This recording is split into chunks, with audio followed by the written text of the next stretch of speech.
saya ini tahun ini tuh seperti Tuhan membawa saya itu semakin mengerti, merasakan, ya mungkin kalau dari hati Bapak yang 100% itu saya kayak dikasih percikannya cuma 0,01% ya. Tapi saya semakin bisa menghargai, oh ternyata ini hati Bapak. Ternyata ini yang Tuhan rasakan ketika ada satu orang anaknya kembali kepada Tuhan. Jadi saya pakai judul ini karena saya juga rindu kita semua sebagai orang yang percaya Tuhan Yesus nggak hanya sekedar percaya Tuhan, yang melayani Tuhan nggak hanya sekedar melayani Tuhan, tapi kita bisa tahu isi hati Tuhan itu seperti apa. Kita bisa tahu yang menjadi kesukaan hati Tuhan itu apa. Dan kita bisa merasakan bagaimana hati Bapa. Karena hubungan kita dengan Tuhan adalah hubungan Bapa dan anak. Kita adalah anak dari Tuhan Yesus sendiri. Bagaimana kita bisa mengenal Bapa kita, apa yang Bapa kita mau, apa yang Bapa kita suka kalau kita tidak mengenal hatinya. Jadi mengenal hati Bapa itu adalah yang terpenting menurut saya ya, yang terpenting ketika kita bisa mengenal hati Bapa, kita bisa merasakan hati Bapa, disitulah kita itu bisa tahu apa yang harus kita lakukan. Kita punya hati yang haus dan rindu. Oke, saya mulai ya. Ketika kita memahami bahwa satu jiwa adalah kehidupan, maka yang akan terjadi adalah, yang pertama adalah cara pandang kita diubahkan oleh Tuhan. Ketika kita memahami bahwa satu jiwa adalah kehidupan, nggak hanya sekedar angka. Kalau biasanya kita di gereja ya, apalagi kalau misalnya saudara sudah mengikuti gereja Mawar Sharon. Gereja Mawar Sharon ini DNA-nya adalah jiwa-jiwa. Ya kita pasti tahu ya, Pastor Philip atau gembala-gembala yang lain pasti ngomongnya tentang jiwa-jiwa. Visi dari Mawar Sharon juga 1.000 gereja dan 1 juta murid. Selalu hubungannya dengan jiwa-jiwa, selalu hubungannya dengan keselamatan. Nah, tapi kalau kita hanya menganggap itu hanya sebagai satu slogan atau hanya sebagai satu angka, maka kita mungkin ya yang terjadi, kita akan melayani. Kita akan melayani dengan sepenuh hati mungkin, kita akan melayani dengan maksimal yang bisa kita lakukan. Tapi kita kurang bisa merasakan why, kenapa kita melakukan itu. Ya, jadi yang pertama adalah ketika kita memahami, ketika kita mengenal hati Bapa, kita memahami bahwa satu jiwa adalah kehidupan, maka yang terjadi yang pertama adalah cara pandang kita diubahkan oleh Tuhan. Ya, cara pandang kita diubahkan oleh Tuhan. Orang banyak ngomong, you are what you eat. Ya, kita akan jadi seperti apa yang kita makan, atau kita akan menjadi seperti apa yang kita pikirkan, atau kita akan menjadi seperti apa yang kita lihat.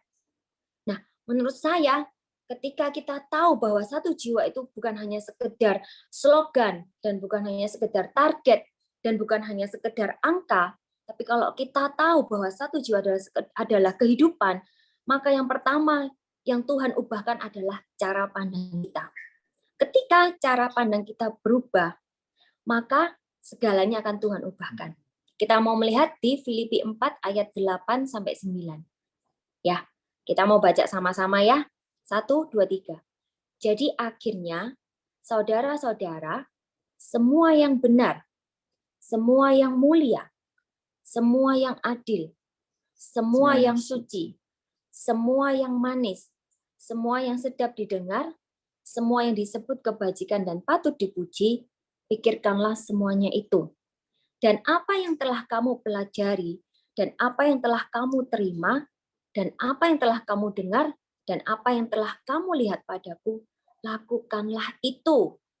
Maka Allah sumber damai sejahtera akan menyertai kamu. Dulu waktu saya pertama kali bertobat, saya mengenal ayat ini. Tapi yang saya pikirkan adalah, oh jadi kalau jadi anak Tuhan, yang harus dipikirkan adalah semua yang positif. ya, semua yang bagus, semua yang baik. Tapi ternyata tahun ini Tuhan membawa saya ke sudut pandang yang berbeda. Semua yang benar, semua yang mulia, semua yang adil, semua yang suci, semua yang manis, semua yang sedap didengar, dan disebut kebajikan, pikirkanlah semuanya itu. Ketika kita berpikir bahwa satu jiwa adalah kehidupan, maka setiap apa yang di dalam pikiran kita akan berubah. Contoh, misalnya saudara ya, jika kita melihat orang, mungkin dulu ketika kita melihat orang lain, ya sudah, yang kita lihat adalah orang itu punya kemampuan apa? Orang itu punya kelebihan apa? Sesuatu yang terlihat oleh mata rohani kita. Mata fisik kita. Yang kita lihat adalah appearance-nya dia, performance-nya dia. Tapi ketika kita tahu bahwa satu jiwa adalah kehidupan, ketika kita melihat satu orang, yang kita lihat adalah orang ini udah kenal Tuhan nggak ya? Orang ini sudah dibaptis nggak ya? Orang ini sudah menerima keselamatan nggak ya? Kita melakukan apa yang telah kita terima. Di sini dibilang yang telah kamu pelajari dan yang telah kamu terima. Kita terima keselamatan. Kita telah melihat setiap rasul-rasul yang sudah Tuhan pakai itu menyelamatkan jiwa lain. Kita juga memikirkan itu. Akhirnya kita juga mau melakukan apa yang mereka lakukan. Terutama apa yang telah Yesus lakukan, kita juga ingin melakukan hal yang sama. Contoh ya saudara ya. Kalau misalnya ya, dulu waktu saya ini belum kenal Tuhan atau waktu saya ini belum memahami bahwa satu jiwa adalah kehidupan, ketika ada orang meninggal, yang saya tanyakan adalah, meninggalnya karena apa? Itu pertanyaan pertama saya. Tapi ketika saya tahu, ketika saya mulai memahami bahwa satu jiwa adalah kehidupan, ketika ada orang meninggal, yang saya tanyakan adalah, sudah kenal Tuhan belum? Itu pertanyaan pertama yang keluar dari mulut saya. Baru yang kedua adalah meninggalnya karena apa? Jadi cara pandang kita yang kita melihat sesuatu yang biasanya kita lihat itu Tuhan ubahkan menjadi sesuatu yang menjadi pikirannya Tuhan, menjadi sesuatu yang Tuhan rindukan, menjadi sesuatu yang Tuhan mau.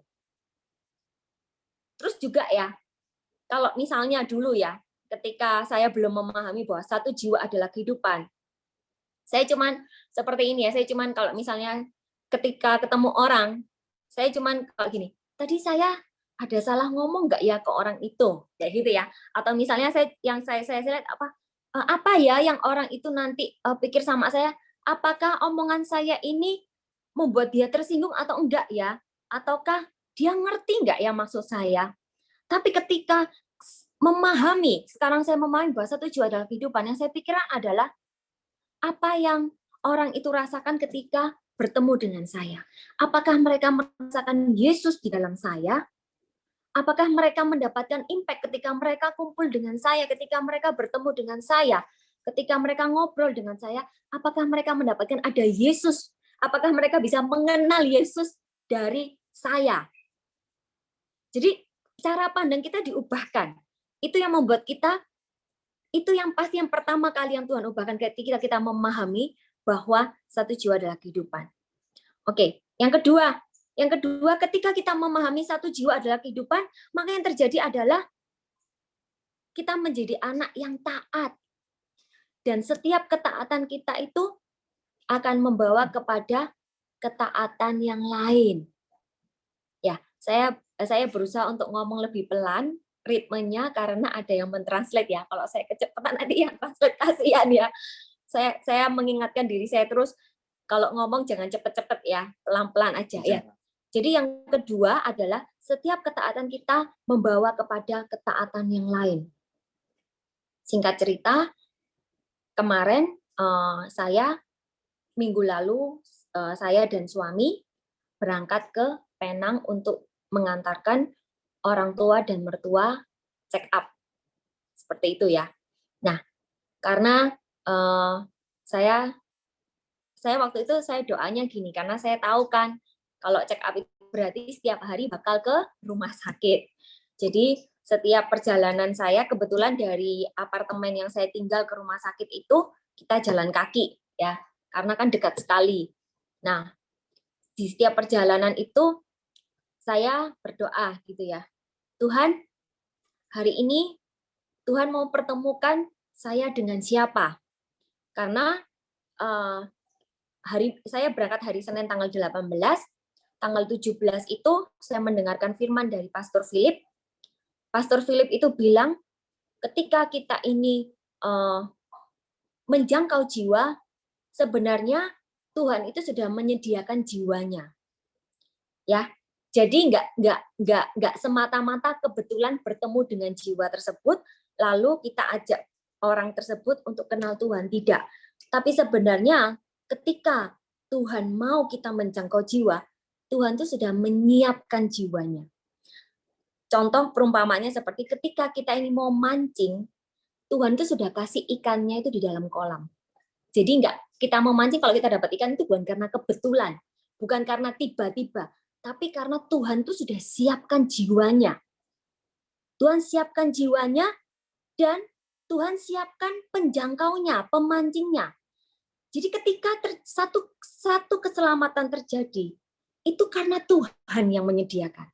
Tuhan menyediakan ikannya dan Tuhan menyediakan orang yang mancing. Ya, jadi kedua ini ada benang merahnya. Itu terjadi bukan kebetulan, terjadi bukan tiba-tiba. Jadi waktu itu saya berdoa, oh Tuhan, kalau ternyata ketika kita ini mau jangkau jiwa, Tuhan itu sudah siapkan jiwanya. Itu enggak tiba-tiba atau kita mencari-cari, enggak. Tapi Tuhan itu sudah menyediakan. Jadi saya doa, Tuhan, tolong pertemukan saya dengan siapa jiwa yang sudah Tuhan siapkan untuk saya jangkau. Itu doa saya ya. Hari pertama kan saya barusan sampai sana malam, hari Selasa saya baru ke rumah sakit. Nah, jadi Selasa itu saya berdoa gitu ya, saudara ya.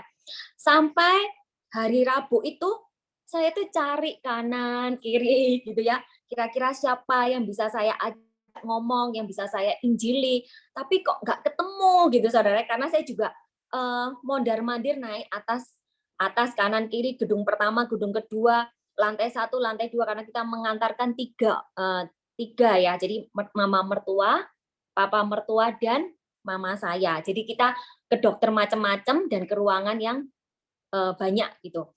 Nah, lalu saya itu hari kedua, hari Rabu itu saya doa lagi, Tuhan, saya sambil jalan ke rumah sakit itu, Tuhan, siapa orangnya? Siapa yang harus saya jangkau? Kenapa sampai hari ini, kenapa kemarin saya nggak nemu siapa-siapa? Apa karena saya nggak peka atau saya nggak taat? Nah, terus waktu hari Rabu itu, mama saya setelah operasi, singkat cerita, di sebelahnya mama saya itu ada orang yang sakit, gitu ya, saudara ya. Saya ini hati saya tertegun melihat keadaannya dia. Tapi dia itu dikerumuni oleh keluarganya. Lalu saya itu kayak nengok bolak-balik gitu ya. Saya kepingin kayak ke sebelah gitu, tapi nggak bisa karena sudah full ruangannya itu. Jadi hari Rabu itu saya juga tidak melakukan apa-apa. Nah, lalu hari Kamis saya itu saya berdoa lagi gitu ya. Tuhan, siapa ya? Siapa ya Tuhan? Saya seperti itu. Lalu saya cepat-cepat ke rumah sakit karena saya mau kasih mama saya sarapan. Setelah saya nyuapin mama saya sarapan, lalu saya bilang sama mama saya, Mah, saya ke sebelah ya. Saya pengen doakan orang sebelah. Nah, yang saya tahu orang sebelah ini adalah orang China Malaysia. Karena waktu ngobrol sama keluarga itu saya dengar mereka pakai bahasa Hokkien, bahasa Minanhua. Ya, yang pasti dia adalah orang asli sana. Ya, bukan orang Indonesia maupun orang India atau orang Melayu, enggak. Lalu saya ke sebelah, saya lihat, kebetulan nggak ada orang di sana, saya lihat seperti itu. Singkat cerita, suaminya datang, saudara ya. Suaminya datang, lalu saya minta izin sama suaminya untuk mendoakan orang tersebut. Akhirnya orang tersebut saya doakan dan saya ajak terima Yesus, karena orang tersebut sudah nggak bisa diajak ngomong ya saudara ya. Jadi udah nggak sadar, tapi kata suaminya sudah tidak ada harapan. Jadi tinggal menunggu waktu. Jadi langsung saya altar call beliau. Belum Kristen, makanya saya altar call seperti itu. Nah, namun ketaatan ini membawa saya kepada yang lain, yaitu ternyata setelah itu Tuhan itu menuntun saya kepada siapa, saudara? Bukan kepada pasien di rumah sakit Penang, bukan kepada orang yang saya ketemuin di jalan, tapi kepada mertua saya. Jadi hari besoknya itu tiba-tiba pagi-pagi kan saya doa lagi. Tuhan, hari ini mau ketemu sama siapa lagi? Doakan siapa lagi? Ternyata Tuhan bilang dalam doa itu, doakan mama mertuamu. Saya langsung syok. Kenapa? Karena mama mertua saya dari awal sudah sering ngomong ke saya dan suami untuk jangan pernah bawa nama Yesus ke mama. Jangan pernah injili mama karena iman kita berbeda. Mertua saya adalah Buddha, ya. Dan beliau sudah ngomong dari awal, baik itu waktu awal saya menikah, tengah-tengah menikah, sampai akhir kemarin itu selalu bilang, jangan pernah mencoba untuk menyaksikan Yesus ke beliau. Karena beliau bilang, saya sudah punya iman sendiri. Seperti itu. Saya langsung, hah Tuhan, benar nggak salah ya? Mama mertua saya harus saya doakan. Padahal saya sudah saya sudah dibolak-balik, di reminder, jangan pernah bawa nama Yesus ke beliau. Saya mondar-mandir, masuk keluar kamar gitu ya, ketemu mertua saya, terus saya masuk lagi karena saya takut. Tapi satu kali saya bilang, Tuhan nanti malam, nanti siang aja ya. Terus tiba-tiba Tuhan bilang, kalau kamu nggak ngambil kesempatan sekarang, nggak tahu kapan kamu bisa mendoakan lagi. Langsung saya keluar dari kamar, saya memberanikan diri. Waktu itu ada papa mertua saya juga. Saya langsung bilang, Mah, boleh nggak saya doakan? Dia kaget gitu ya, saudara saya juga kaget juga. Oh ya nggak apa-apa gitu ya. Setelah saya doakan, saudara saya langsung lega. Saya bilang, Mama ada Tuhan Yesus ya, jangan khawatir. Lalu mama mertua saya jawab, ya setiap orang imannya beda-beda ya. Saya ya ketawa aja, iya nggak apa-apa Mas, saya cuma bilang ada Tuhan Yesus, saya bilang gitu. Ya sudah. Tapi satu hal itu, ini nggak mungkin saya ceritakan ya, tapi kesaksiannya panjang sekali sampai akhirnya mama papa mertua saya itu menerima Injil dari orang lain. Tapi maaf saya nggak bisa ceritakan hari ini, karena kalau saya ceritakan nggak selesai-selesai. Tapi yang saya dapatkan setelah saya mendoakan mertua saya itu, Tuhan tuh kayak memberitahu satu kalimat. Setiap ketaatan kita akan membawa kita kepada ketaatan yang lain. Ketika kita taat dan mau melakukan step pertama, maka Tuhan akan memampukan kita untuk melakukan step yang kedua, yang mungkin menurut logika kita, menurut hati kita, nggak mungkin kita berani atau bisa untuk melakukan. Tapi kita nggak mungkin bisa melangkah di pintu kedua, kalau di pintu pertama saja kita nggak taat. Tuhan nggak akan bukakan pintu kedua kalau kita nggak masuk di pintu pertama. Jadi ketika kita memahami bahwa satu jiwa adalah kehidupan, maka kita akan menjadi anak yang taat.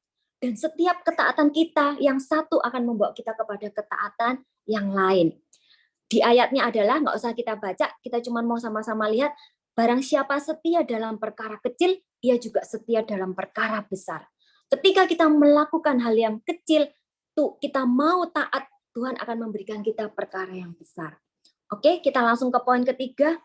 Ketika kita memahami bahwa satu jiwa adalah kehidupan, maka yang terjadi adalah kita mau bayar harga.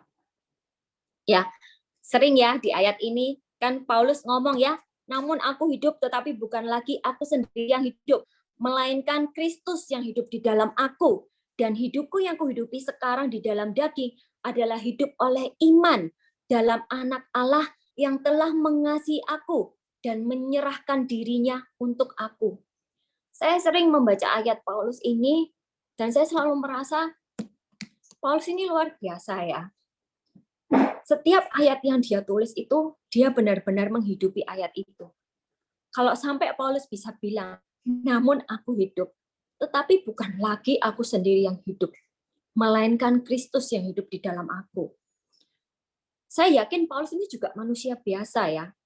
Orang yang juga punya banyak kelemahan, orang yang juga punya banyak keinginan, dan orang yang juga, Paulus ini orang yang pintar. Jadi orang yang pasti penuh logika. Tapi kalau dia sampai bisa ngomong, dia sampai bisa berkata, namun aku hidup, tetapi bukan lagi aku sendiri yang hidup, melainkan Kristus yang hidup di dalam aku. Saya percaya dia ini orang yang setelah dia kenal Tuhan, dan memahami bahwa satu jiwa adalah kehidupan, dia cuma bisa surrender sama Tuhan. Tuhan, aku hidup, tapi bukan aku lagi sendiri. Hidupku ini bukan milikku lagi, tapi Kristus yang hidup di dalam aku. Dan aku hidup di dalam daging. Tapi ada iman anak Allah yang telah mengasihi aku dan menyerahkan dirinya untuk aku. Paulus pasti tahu, Tuhan aja mau bayar harga untuk kita. Tuhan mau disalib untuk menebus dosa kita. Pasti Paulus berpikir, loh kalau Tuhan aja mau bayar harga untuk keselamatan manusia, berarti kita ini juga harus mau bayar harga. Karena kita adalah anaknya. Like father, like son. Kalau Tuhan aja bayar harga, berarti anak Tuhan pun juga akan bayar harga ketika melakukan penjangkauan jiwa. Ketika menjangkau jiwa, pasti ada hal-hal yang harus kita bayar harga. Kita nggak mungkin melakukan sesuatu yang menyenangkan hati Tuhan tanpa bayar harga. Segala sesuatu seperti Tuhan mau mati di kayu salib. Karena kenapa Paulus bisa bilang seperti ini? Kenapa Paulus bisa bilang yang telah mengasihi aku dan menyerahkan dirinya untuk aku? Berarti Paulus tak tahu kalau Paulus ada hari itu karena ada Tuhan Yesus yang telah bayar harga di kayu salib. Maka Paulus hanya mengikuti jejak Allahnya, yaitu membayar harga untuk keselamatan orang lain.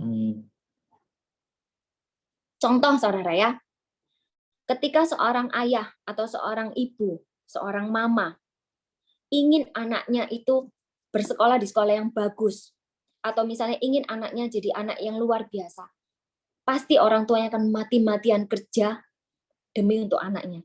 Ada harga yang harus dibayar. Sama, ketika kita tahu bahwa satu jiwa adalah kehidupan, ada harga yang harus kita bayar untuk satu jiwa ini. Ada amin, saudara? Amin. Oke, kita langsung ke poin keempat. Ketika kita memahami bahwa satu jiwa adalah kehidupan, maka yang terjadi adalah membuat kita meminta pada Tuhan tanpa henti. Membuat kita meminta pada Tuhan tanpa henti. Saudara tahu siapa yang paling suka meminta tanpa henti? Anak kecil. Ya, bagi yang punya anak pasti tahu ya. Anak kecil itu kalau lagi pengen apa, nggak pernah berhenti minta, ngerengek, bahkan sampai ada yang tantrum, sampai keinginannya dipenuhi oleh orang tuanya. Saya punya satu cerita gitu ya. Saya punya anak dua. Yang pertama kelas 4 SD sekarang. Yang kedua kelas 2 SD.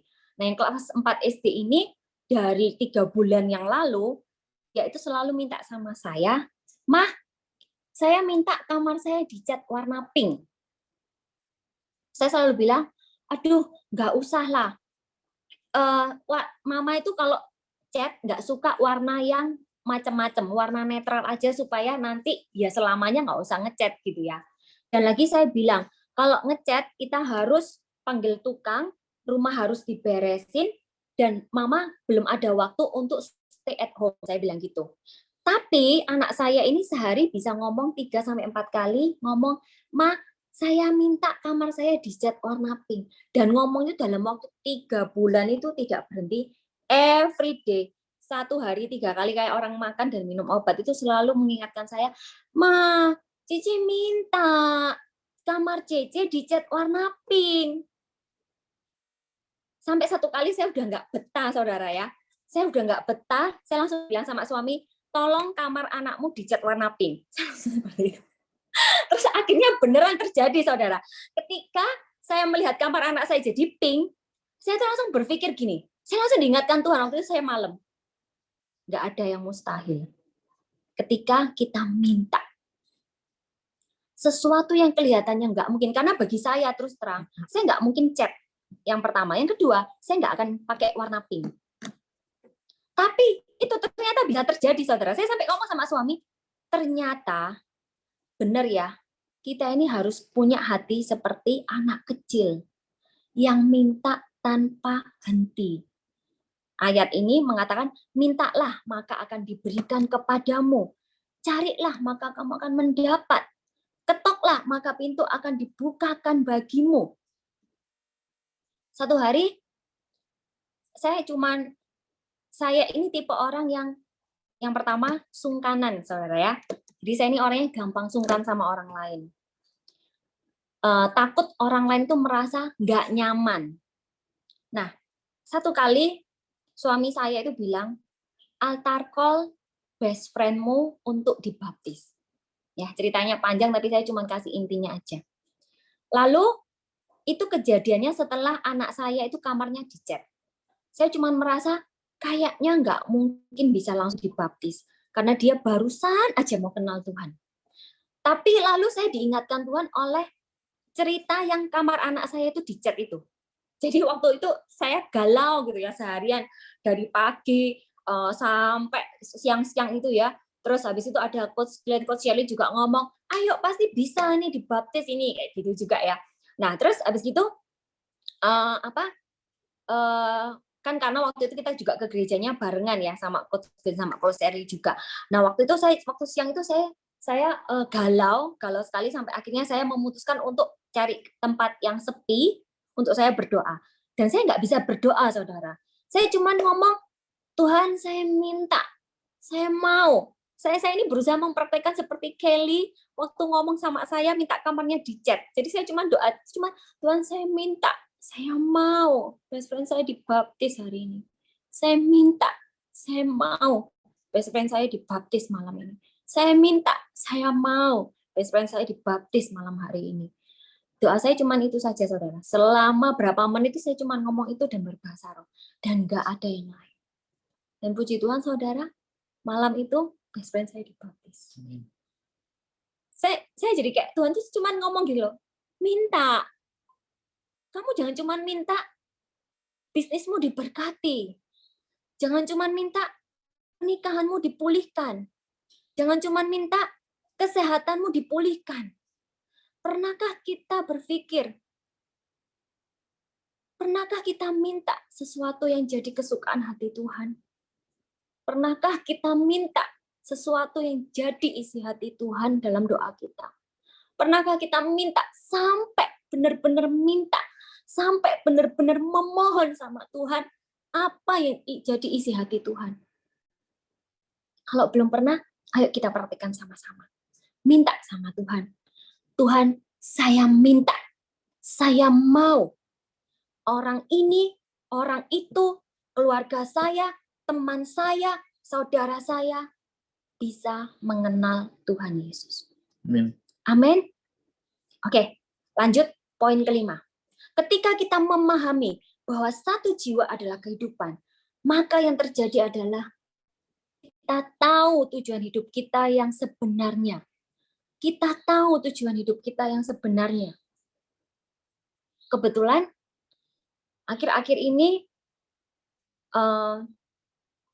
saya puji Tuhan dipercayakan. Memang sebenarnya saudara ya, jujur waktu dipercayakan itu saya merasa berat.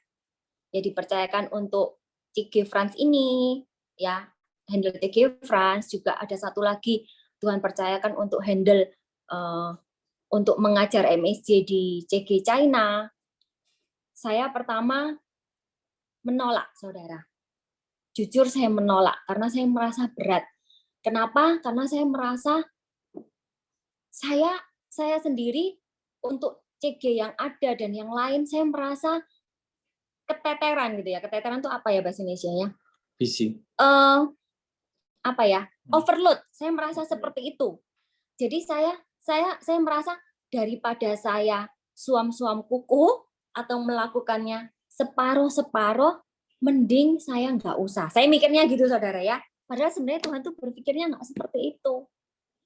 Tapi ketika saya pikirkan lagi, wah, satu jiwa itu adalah kehidupan.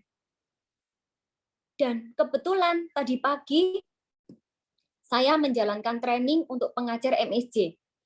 Dan waktu doa penutup, saya nggak tahu kenapa Tuhan itu melawat saya luar biasa. Itu cuma doa biasa, saudara ya. Doa penutup. Tapi saya tuh saya cuma ngomong, saya cuma doa dalam hati, thank you Tuhan. Kalau Tuhan mau pakai saya, padahal saya tahu saya ini nggak mampu, saya ini nggak bisa, dan saya nggak layak. Tapi thank you kalau Tuhan memperhitungkan saya dalam kegerakan ini, Tuhan memasukkan saya dalam hitungan kegerakan ini. Thank you. Saya bersyukur. Tolong tambahkan urapanmu.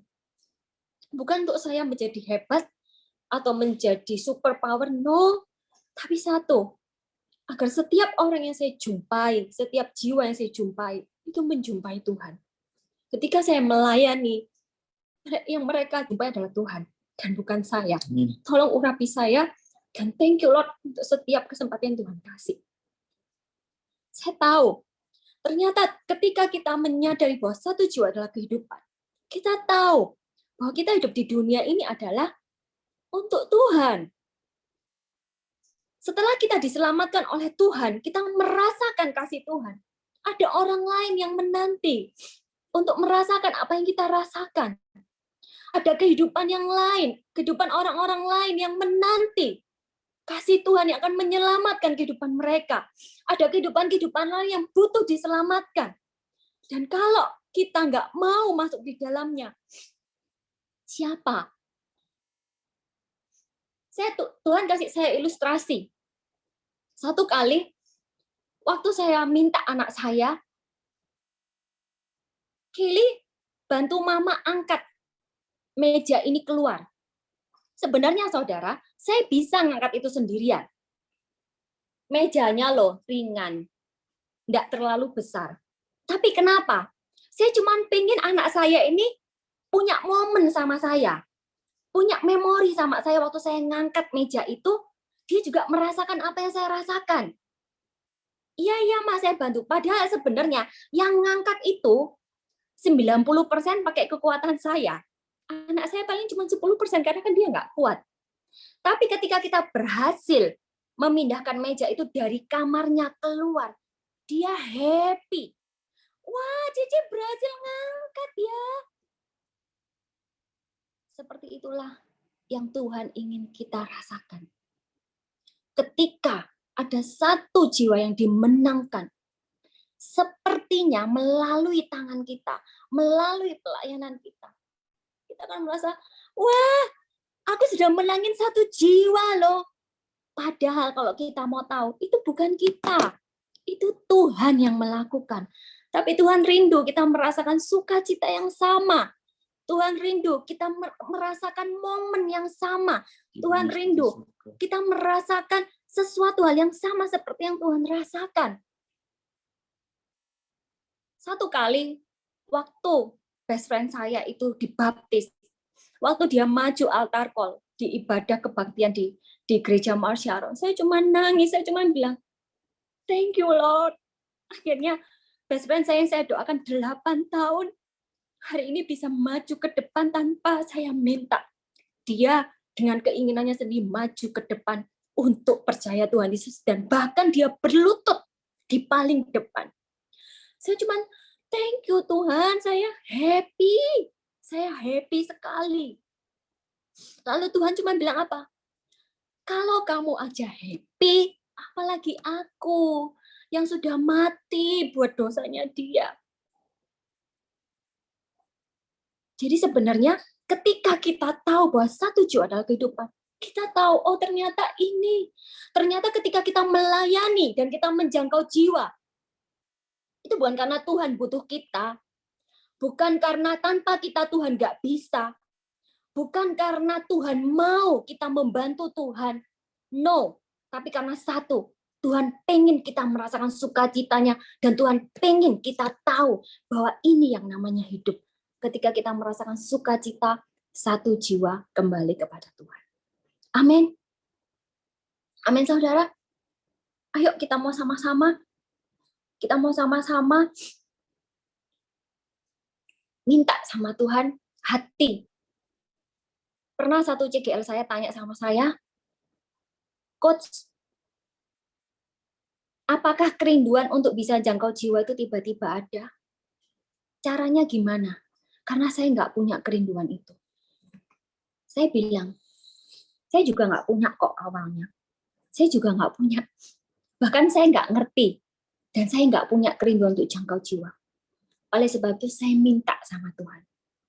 Tuhan, kasih hati saya ini kerinduan untuk saya mau memenangkan satu jiwa. Untuk saya haus ada jiwa-jiwa yang diselamatkan melalui kehidupan dan pelayanan saya. Ketika saya minta, Tuhan kasih kerinduan itu. Malam hari ini, kita cuma manusia biasa yang banyak kelemahan, kita dari berbagai background, kita terpencar di berbagai negara dan kota, kita dari background macam-macam, kita juga punya kelemahan dan kelebihan masing-masing. Tapi Tuhan nggak lihat itu. Tuhan cuma bilang, minta, maka engkau akan mendapatkan. Minta kerinduan itu malam hari ini sama Tuhan. Tuhan, saya minta punya kerinduan untuk saya menjangkau jiwa. Dan akhirnya saya bisa merasakan hati Bapa dan merasakan bahwa satu jiwa itu bukan hanya sekedar angka, bukan hanya sekedar slogan, tapi satu jiwa itu adalah sebuah kehidupan. Maka dengan berjalannya itu, Tuhan akan mengubah cara pandang kita, Tuhan akan membawa kita pada satu ketaatan kepada ketaatan yang lain, Tuhan akan memampukan kita untuk kita mau bayar harga, Tuhan akan membuat kita meminta. Itu yang menjadi isi doa kita, supaya Tuhan pakai hidup kita menjadi berkat dan menjadi impact buat orang lain, sehingga orang lain melihat Tuhan Yesus dalam kehidupan kita, dan Tuhan membukakan mata rohani kita, bahkan mata jasmani kita, bahwa tujuan kita yang sebenarnya hidup di dunia adalah untuk menjadi partnernya Tuhan, menyelamatkan jiwa-jiwa yang adalah kehidupan-kehidupan. Amin. Oke, kita mau berdoa malam hari ini. Kita mau menyanyikan satu lagu. I have decided to follow Jesus, no turning back. Minta tolong Marisa. No turning back. I have decided